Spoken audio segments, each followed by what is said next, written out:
Hello everyone. So ఎప్పటిలాగానే ఈరోజు కాలేజ్కి అయితే స్టార్ట్ అయిపోయినా. నేను ఈ కాలేజ్ ఆఫ్టర్ నీట్ అసలు ఏ కోర్స్లో జాయిన్ అయినా అండ్ ఈ కోర్స్కి అసలు స్కోప్ ఉందా లేదా, ఈ కోర్స్ డ్యూరేషన్ ఏంది అనేది నేను లాంగ్ వీడియోలో చెప్తా డీటెయిల్గా. క్లాస్కి అయితే వచ్చేసిన. ఈరోజు మొత్తం అసలు ఖాళీ ఉండే, క్లాస్ మొత్తం ఎవరు రాలే.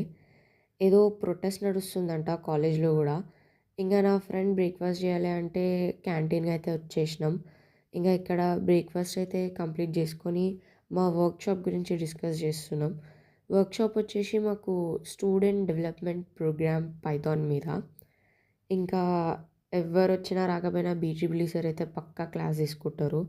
క్లాస్ అయిపోయినాక బ్రేక్లో కొంచెం చిల్ అవుదామని బయటికి వచ్చేసినాం.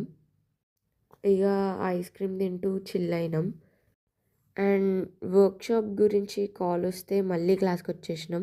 మాకు వర్క్షాప్ వచ్చేసి 1:30 to 4:30 అన్నారు. ఇక మళ్ళీ వేరే ఫ్రెండ్ కోసం అని క్యాంటీన్ వచ్చేసినాం. వేరే క్యాంటీన్ ఇది యాక్చువల్గా. నేను అసలు ఏ కాలేజ్, ఈ కాలేజ్లో ఎట్లా ట్రైన్ చేస్తారు, అసలు ఎట్లా ఉంటుంది ఈ కాలేజ్ అన్నది నెక్స్ట్ వీడియోలో చెప్తా. అంటిల్ దాట్ లైక్ చేసి షేర్ చేసి సబ్స్క్రైబ్ అయితే చేసుకోండి. ఇక వర్క్షాప్ అయితే స్టార్ట్ అయింది. ల్యాబ్కి అయితే వచ్చేసినాం. ఇక ట్రైనర్ వచ్చి ఒక కోడ్ అయితే డిస్ప్లే చేసినారు. ఇక అది కోడ్ చేయడం స్టార్ట్ చేసినాం. That's it for the day. Bye.